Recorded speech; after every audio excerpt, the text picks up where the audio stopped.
Hello everyone, good morning. दोस्तों, आज 14 जून है। सबसे पहले तो आज जेएससी प्रवक्ता की परीक्षा है। सभी परीक्षार्थियों को बहुत बहुत बधाई और शुभकामनाएं। आप लोगों से कहना चाहूँगा कि जो इंस्ट्रक्शंस दिए गए हैं आपके एडमिट कार्ड पर, उसको पढ़ लीजिएगा और उसका अच्छे से पालन कीजिएगा।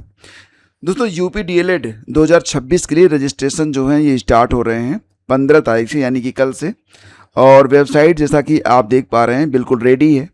यहाँ पर आपको सारे जो कॉलम वगैरह हैं कैंडिडेट सर्विसेज के, ये बिल्कुल रेडी हैं। और एक नोटिस भी आज पब्लिश हुई है और इसमें ये कहा जा रहा है कि अब एक बात ध्यान रखिएगा कि जो आवेदन की प्रक्रिया है ये 15 जून से स्टार्ट होगी, ठीक है, 15 जून से, और चलेगी 8 जुलाई तक, ठीक है। लेकिन जो लोग आवेदन करना चाहते हैं दोस्तों, यहाँ पर कोई प्रवेश परीक्षा नहीं है। आपकी मेरिट के हिसाब से ही आपका चयन किया जाएगा।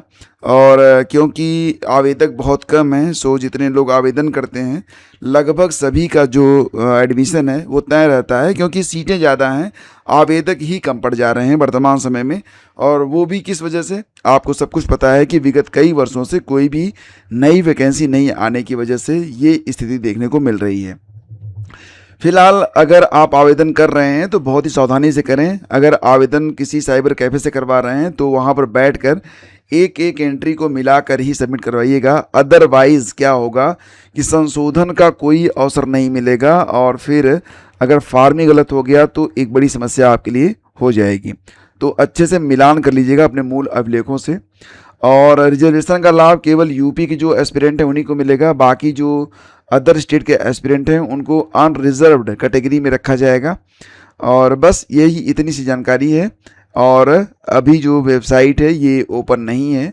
आप इस पर क्लिक करेंगे तो ये जो मतलब न्यूज़ है ये फ्लैश होके आ रही है कि इस पर अभी रजिस्ट्रेशन जो प्रक्रिया है ये शुरू नहीं हो पाई है।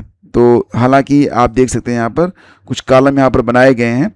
और जैसे ही आप कैंडिडेट रजिस्ट्रेशन पार्ट 1 पर क्लिक करेंगे, तो मतलब अभी ये जो पोर्टल है ये ओपन नहीं हो रहा है, ठीक है। तो फिलहाल दोस्तों अब आप लोग बिल्कुल तैयार हो जाइए, जो लोग यहाँ पर आवेदन करना चाहते हैं। और बिल्कुल उसके बाद आप यहाँ पर आवेदन भी कर पाएंगे 15 तारीख से लेकर 8 जून के बीच में, जैसा कि आप यहाँ पर 8 जुलाई के बीच में, 15 जून से 8 जुलाई के बीच में, ओके। तो फ्रेंड्स आगे बढ़ते हैं, चलते हैं अगली खबर पे। और जैसा कि आप जानते हैं कि अगली खबर यूपी SSSC की ओर से है, यानी कि उत्तर प्रदेश अधीनस्थ सेवा चयन आयोग ने अभी हाल ही में कनिष्ठ सहायक यानी कि विज्ञापन संख्या 12 परीक्षा 2024 जूनियर असिस्टेंट कनिष्ठ सहायक के लिए जो परीक्षा 1 फरवरी 2026 को आयोजित की गई थी, तो आपको पता ही होगा कि इसके लिए 2 फरवरी 2026 को प्रोविजनल आंसर की जारी की गई थी। और अब इसकी जो फाइनल आंसर की है वो जारी कर दी गई है। तो अभ्यर्थी यहाँ पर मिलान कर सकते हैं। ये फाइनल आंसर की है जो कि आयोग के द्वारा जारी की गई है। तो ये जो पूरी आंसर की है दोस्तों, इसे मैं शेयर कर दूंगा टेलीग्राम पर, तो एटलीस्ट एक बार ज़रूर पढ़िएगा, सभी लोग पढ़ लीजिएगा। कारण इसका ये होता है कि कुछ ऐसे भी इसमें प्रश्न और उत्तर रहेंगे जो कि भले ही आप इस परीक्षा में शामिल ना हो रहे हों, लेकिन अदर एग्ज़ाम में आपके काम आ सकते हैं, ओके। आगे बढ़ते हैं। और कल जैसा कि आप जानते हैं 13 जून को बायोलॉजी कला वगैरह की परीक्षा हुई है। तो ये क्वेश्चन पेपर है। और आपको ये भी पता है कि जो LT ग्रेड की मुख्य परीक्षा होती है उसमें कुल मिला के 20 प्रश्न होते हैं। ये 20 प्रश्न 200 नंबर का रहता है, अधिकतम अंक 200 अंक, समय मिलता है 3 घंटे का। तो दोस्तों यहाँ पर कुल प्रश्नों की संख्या कितनी रहती है? 20 रहती है। और सभी प्रश्न जो होते हैं वो कंपलसरी रहते हैं। तो जो खंड अ रहता है इसमें 5 प्रश्न लघु उत्तरीय हैं, ठीक है। और प्रत्येक उत्तर की जो शब्द सीमा होती है वो 125 शब्द होती है। खंड ब में 5 प्रश्न दीर्घ उत्तरीय हैं और प्रत्येक उत्तर की शब्द सीमा यहाँ पर 200 होती है। और इसी प्रकार से वनस्पति विज्ञान में खंड अ में 5 प्रश्न लघु उत्तरीय और वही शब्द सीमा 125। खंड ब में 5 प्रश्न दीर्घ उत्तरीय।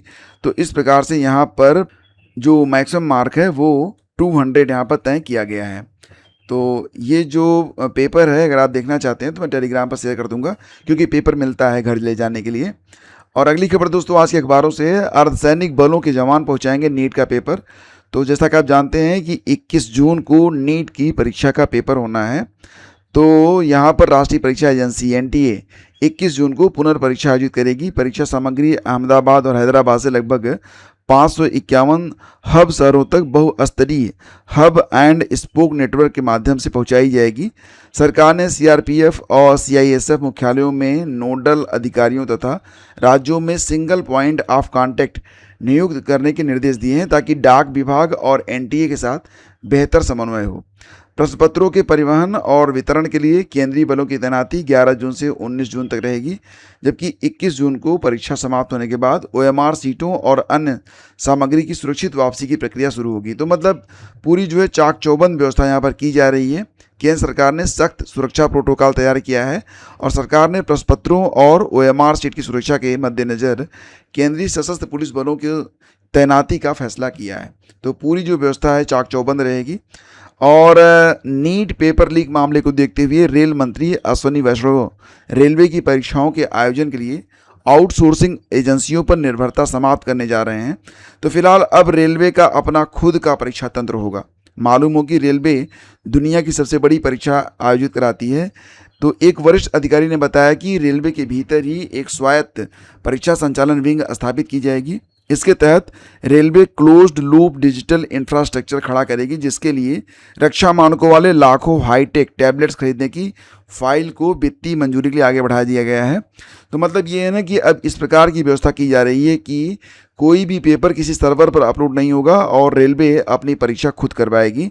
और ये जो परीक्षा होगी दोस्तों, जैसे कि ये जो टैबलेट्स होंगे इसमें कोई सामान्य ऑपरेटिंग सिस्टम जैसे विंडोज़ या एंड्रॉयड नहीं होगा, बल्कि वे सिर्फ एक सिंगल फर्मवेयर पर काम करेंगे। इसमें न तो कोई पेन ड्राइव लगाई जा सकेगी और न ही इन्हें किसी बाहरी वाईफाई या इंटरनेट नेटवर्क से कनेक्ट किया जा सकेगा। यह कदम इसलिए उठाया जा रहा है क्योंकि भारतीय रेलवे दुनिया का इकलौता ऐसा संगठन है जो एक समय में दुनिया की सबसे बड़ी परीक्षा आयोजित करता है। गत वर्षों आपने देखा होगा कि 1 लाख पदों के लिए 2.5 करोड़ से अधिक अभ्यर्थी जो थे वो फॉर्म भरे थे।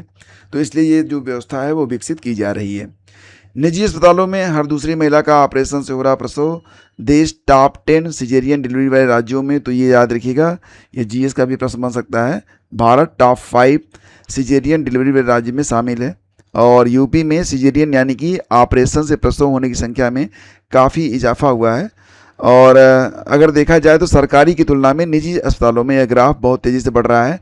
निजी अस्पतालों में ऑपरेशन से होने वाले प्रसव के आंकड़े में करीब 8% की बढ़ोतरी हुई है।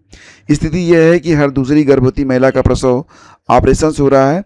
वहीं यदि यूपी में सिजेरियन डिलीवरी की स्थिति देखें तो इसमें करीब 6% की वृद्धि दर्ज की गई है और इस मामले में तेलंगाना देश में शीर्ष पर है। तो ये भी आंकड़े हैं। और यूपी में चुनाव नवंबर-दिसंबर में हो सकते हैं। खबर मिल रही है कि क्योंकि जैसा कि आप जानते हैं फरवरी 2027 में जो इस समय जनगणना चल रही है उसका दूसरा चरण स्टार्ट हो सकता है, तो उसमें कोई बाधा ना आए इसीलिए उत्तर प्रदेश, उत्तराखंड, पंजाब, गोवा और मणिपुर में नवंबर-दिसंबर 2026 में ही विधानसभा चुनाव हो सकते हैं। तो ये तैयारियां की जा रही हैं। भाजपा नेतृत्व ने सभी राज्य इकाइयों को आगाह करते हुए चुनावी तैयारियों को इसी महीने अंतिम रूप देने का निर्देश दिया है। दरअसल इन राज्यों में फरवरी-मार्च 2027 में चुनाव प्रस्तावित है और इसी दौरान राष्ट्रीय जनगणना का दूसरा चरण शुरू होना है जो 9 से 28 फरवरी तक चलेगा। और इस दौरान राज्य कर्मचारी सामाजिक और अधिक आर्थिक जानकारी जुटाएंगे। तो इसके लिए यूपी में कम से कम 5.5 लाख, उत्तराखंड, मणिपुर, गोवा में 50-50 हज़ार और पंजाब में 2 लाख सरकारी कर्मियों की जरूरत पड़ेगी। ऐसे में चुनावी ड्यूटी के लिए पर्याप्त कर्मी नहीं मिल पाएंगे, सो ये काम पहले ही कराने की तैयारियां चल रही हैं। उत्तर प्रदेश, उत्तराखंड और पंजाब इकाई से जुड़े सूत्रों ने बताया है कि नेतृत्व ने जल्द चुनाव के लिए तैयार रहने और इसके लिए बूथ कमेटियों को अंतिम रूप देने, संगठन की नियुक्तियां हैं उनको पूरी करने समेत सभी चुनावी तैयारियों को जुलाई के पहले सप्ताह तक अंतिम रूप देने को कहा है। हालांकि उत्तराखंड राज्य इकाई के सूत्रों ने कहा कि पहाड़ी इलाकों में दूसरे चरण की जनगणना सितंबर 2026 में हो जाएगी। ऐसे में इस राज्य को जल्द चुनाव में से छूट मिल सकते हैं। एनीवे, देखना होगा कि आगे क्या होता है। तो दोस्तों, आज के अखबारों में यही सारी खबरें हैं और बाकी जो चीज़ें हैं वो मैं आपसे टेलीग्राम पर शेयर करता ही रहता हूं। तो आप लोग टेलीग्राम से अगर कनेक्ट नहीं हैं तो जुड़ जाइएगा और शेष अगले वीडियो में। धन्यवाद।